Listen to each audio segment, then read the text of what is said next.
Your blood begins to boil as you gaze upon the full moon's light shining down on you. Your fingers turn to claws and you tear at your skin. You've made this transformation dozens of times before, but each time it's excruciating and exhilarating.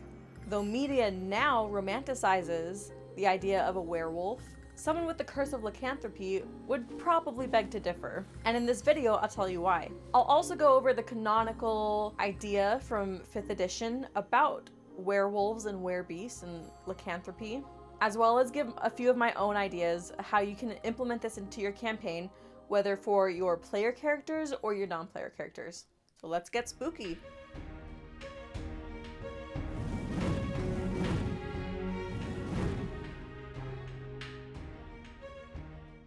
When I say lycanthrope, I'm typically talking about werewolves, were-tigers, were-bears, were-boars, and were-rats, though there are many options that people have created for homebrew werebeasts into your campaign. But lycanthropy is a curse bestowed upon humanoids either through bloodline or some sinister magic that causes a person to transform into an animal form when there's a full moon. There are 3 transformations that a lycanthrope can have.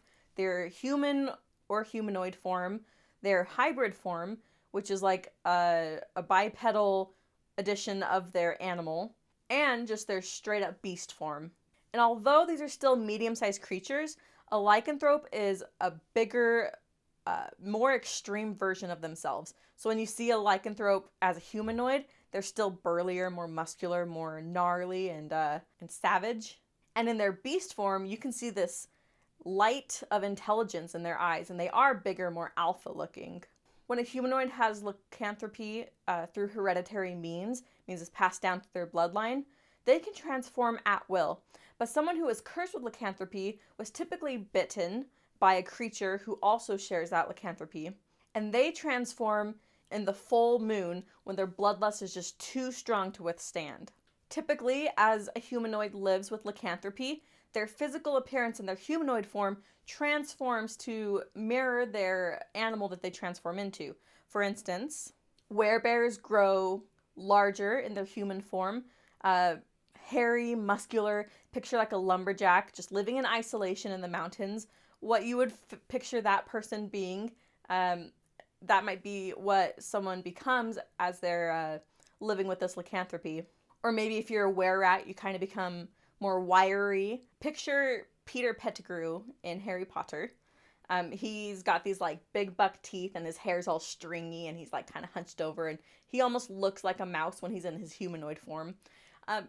People with a were-rat curse would probably transform throughout time the longer that they have this curse to look more like a rat in human form and just like kind of skittering and jittery. In their hybrid form, werebeasts are bipedal, so they're on their 2 feet. They can hold weapons and items. They can speak with normal languages like common. They can also use their claws and teeth and whatever other natural weapons that they have. And if they strike a target with their claws and teeth, they will pass that curse on to the person that they attacked, assuming that person doesn't die from their wounds. However, keep in mind, and we'll discuss this later, that not all werebeasts want to bestow their curse. While in their animal form, like I said, they're more alpha, they're bigger than the rest among their pack, and if you look closely at them, you can kind of tell that there's more of a humanoid intelligence, a higher intelligence to them. That's why they often lead their pack, whatever creature they are.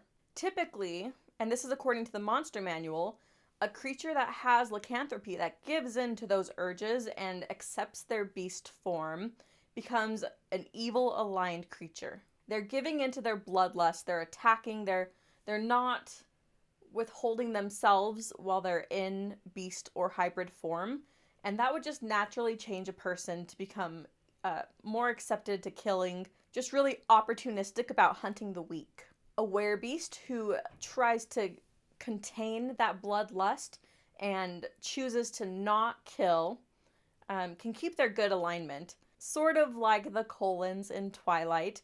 They only eat animals, therefore they're not evil creatures, right? And a lycanthrope who keeps their good alignment, who does not kill, to satisfy their bloodlust, they will always have that bloodlust in them, and it will always try to boil over. And it's a continual struggle to keep that down. When the full moon rises and their transformation is forced, they will often prepare themselves for that time by secluding themselves from society. Often a trope in werewolf stories is that someone who knows they're about to transform will like chain themselves up to a chair and try to have someone watch over them so that they don't escape an attack, because they have no more control over themselves. A good character would use this in their character development to keep themselves at bay, and it's a continual struggle. And often if they do accidentally get free and kill someone against their intelligent being's will, but according to the bloodlust of their beast within, those memories and dreams will often haunt them while they're in their untransformed form. However, creatures with lycanthropy typically congregate together with others who understand their trials. Werewolves tend to find packs, where tigers have families, where rats have entire societies to themselves. And as I discuss the specifics of each type of were-beast, I'll explain their tendencies in just a bit. However, there are were-beasts who tend to be more solitary. For instance, werebears are often stewards over the forest, and they will only turn a person into a werebear if they need an apprentice who is willing, and they will live solitary lives. Were-tigers will only have a small were-tiger family to themselves. They don't tend to flock with everyone else. Were-boars will live in wild packs. Were-rats will often lead a huge family of were-rats. And, of course, werewolves often become the alphas of their own packs. Managing lycanthropy in your campaign is pretty straightforward. They've got a challenge rating of 3 or 4, depending on how many you throw at them. So they're pretty easy to defeat when there's magic weapons involved. A person inflicted with lycanthropy can remove their curse with the Remove Curse spell. However, naturally born werebeasts cannot get that curse removed from them. It's hereditary, it's in their blood already, it's a part of every fiber of their being. The only thing that can remove that curse is a wish spell. Werebeasts have damage immunity to bludgeoning, piercing, slashing, and non-silvered, non-magical weapons. And another cool thing is that when in their animal form, werebeasts can communicate with animals of the same type as themselves. Any humanoid or player who becomes a werebeast retains their stats unless otherwise specified in the monster manual. So, for instance, when they become hybrid, they gain greater speed, or they have a different AC or different resistances. If a character is hit with a curse-bestowing attack from a were creature, that character needs to make a Constitution saving throw, or they will have the curse upon them. This is a great chance to put your characters through some character development. Have them struggle with perhaps turning, just giving in, the bloodlust. A lot of times when I've seen people become werebeasts in their campaigns, nothing really changes except the character now has these sudden new abilities, and they might create a society of werebeasts just like them. And it's pretty boring, but if you allow characters to struggle with this curse, and they have to role play what's going on with them as they perhaps change alignments, or they struggle against that alignment change, that can really bring a lot of development into your characters. As a party as well, accepting someone who has this curse, trying to remove the curse, or if you're in some sort of low magic system, perhaps that's unavailable to them, and they have to help this player with them adventuring. Like, that's a cool dynamic to bring into your campaign. Now I'm going to talk about the were creatures specifically. First, we'll talk about werebears. As I said before, they are typically stewards of forests. They have an easier time tempering their bloodlust, but they are still concerned with harming those who are innocent when they are transformed. If a werebear knows that they're about to pass on, or maybe they have too much land to take care of themselves, they will take on an apprentice, someone who is willing or someone who has already been cursed through, maybe there's like a rampaged werebear somewhere far away, they will take on some apprentices to share the responsibility of being a warden over the forest. Otherwise, they will spend their lives in solitude. And although they typically tend to be good, some are still evil. They may see humanoids as being the common denominator between their forests falling apart and the environment being polluted, etc., whatever you play in your campaign. They may still see humanoids as being a problem and are therefore hostile toward them upon contact. Werebears are typically irritable and seek out evil to slay, whatever they perceive evil as being. You won't see a werebear typically attacking another werebear because they understand their responsibilities as protecting the lands. They'll often allow other werebears to enter their territory, fish on their lands. There is a sense of community among these rogue werebears, and they will defend each other against other creatures, especially other lycanthropes. But you won't typically see a werebear straying from their home or out adventuring. That's just not in their nature. In their humanoid form, they're large, muscular, very hairy, and they keep to themselves, though they're cantankerous. In their hybrid form, this is also known as an ursine, they are enormous. They use their claws as their weapon, so they can also wield a weapon, and they fight ferociously, but they don't bite in order to not spread the curse. In their animal form, you can use the bear statistics, and a player character who becomes a werebear keeps their stats, except their strength gets boosted up to 19, with a little more armor class. Wereboars are ill-tempered, they are mean and ferocious, and they don't give a darn about anybody. They are very haphazard in how they spread their curse. They'll infect anyone to increase their pack. In close quarter combats, they'll throw their weight around, and they'll charge with their tusks. And when they're mortally wounded, they often go berserker, and they attack even harder. They often live in small familial groups in the forest, but they'll often align themselves with orcs. In the Forgotten Realms fandom wiki page, I read that wereboars often wear very loose, easily tearable clothing so that when they do transform, they can just rip it off and go ham. All puns intended. And although they hardly make friends, when they do, they are very loyal to them. But they still might attack their friends because they're crazy. However, when transformed, they tend to avoid interacting with natural hogs. I really do see wereboars as personified by Insuke in Demon Slayer. Like the guy with the boar mask. Like that guy is savage and ruthless, and he will attack anybody for any slight reason, but he has this loyalty to his friends, even though he still does attack them at times.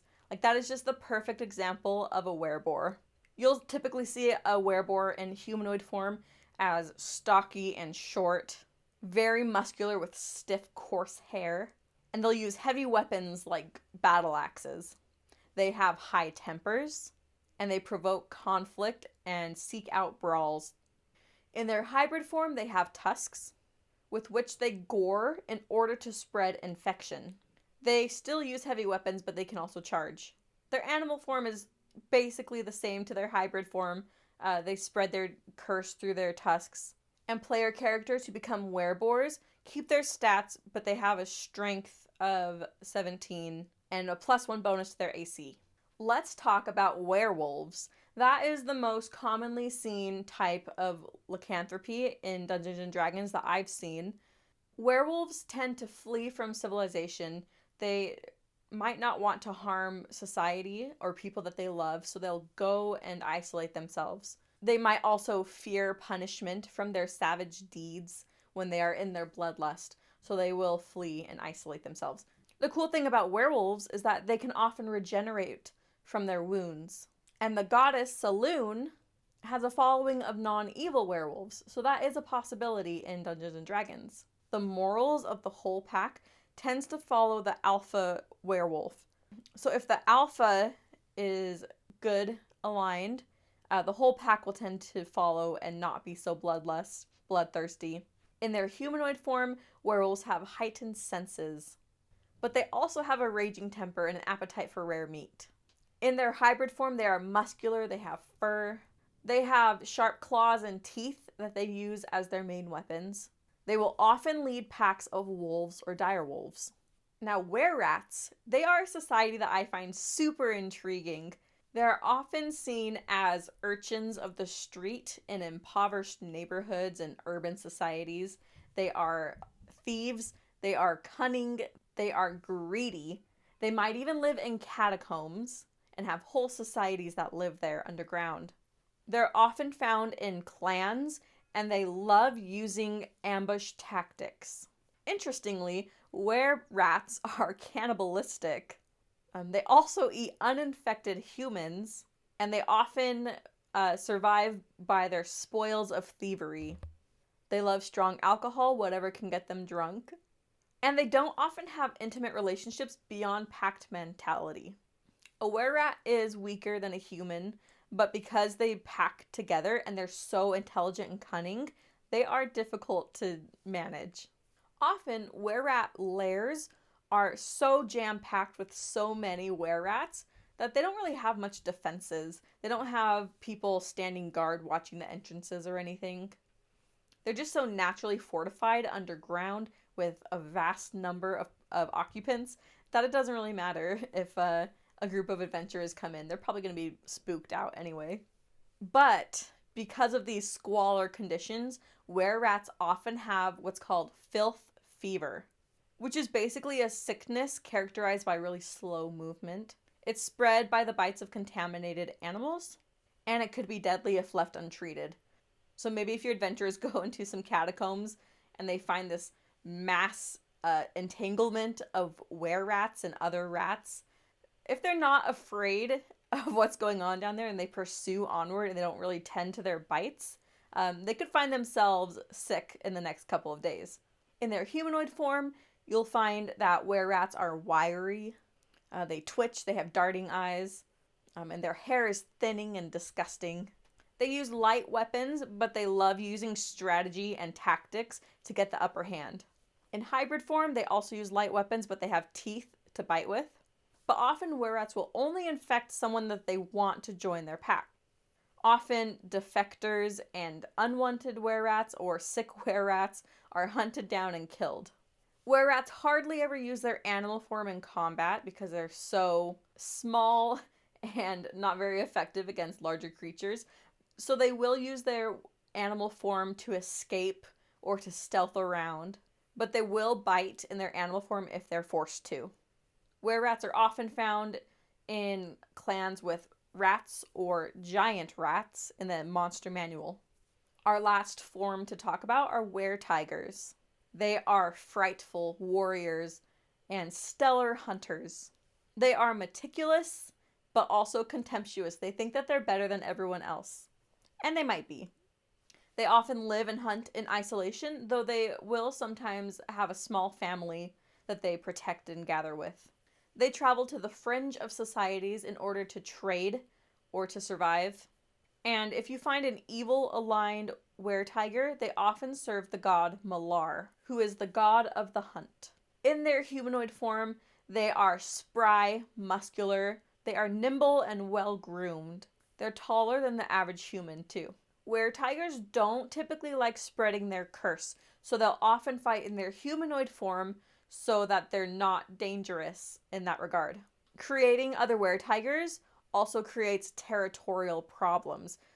Fully grown were-tiger, even if they were turned by another were-tiger, will often try to become alpha or try to take over that spot. So were-tigers don't like to spread that curse because they like to keep their territory. And were-tigers, because they're so stealthy and cat-like, like to ambush in battle. In their hybrid form, they are humongous, but they don't attack with their claws and teeth because that will spread the curse. Same with their animal form. I often picture a were-tiger like Tigress from Kung Fu Panda, maybe a little more angry or irritable, but definitely spry, jumping around, just very nimble. There really are a lot of homebrew options for werebeasts. For instance, weresharks, wereowls, werewyverns, weredogs, sea wolves. In our description below, I've linked to our article that also has all of the details that I've explained in this video, as well as other options linked there for homebrew lycanthropy. I've also got a list of plot hooks that a DM could employ in their campaign for how to involve lycanthropy, maybe just in short one-shots or something. So be sure to check that out. Now, before you introduce werebeasts into your campaign, I have some questions that you might want to consider. Instead of just throwing your characters into this town and they're like, oh, there's clearly werewolves here, maybe you can sprinkle in some signs that there's werebeasts infiltrating the area. For instance, do they shed? Do they find tufts of fur somewhere? You could have your NPCs have physical characteristics that mirror the lycanthropy curse that they have. Is the transformation process painful? Is it difficult? Is it a quick transformation, or is it like an hour long as the moon begins to rise in its full sphere? Is that transformation slow and encumbering? How well known are the local werebeasts to the communities you have around? Do communities accept a werebear because they know that they're protecting the environment?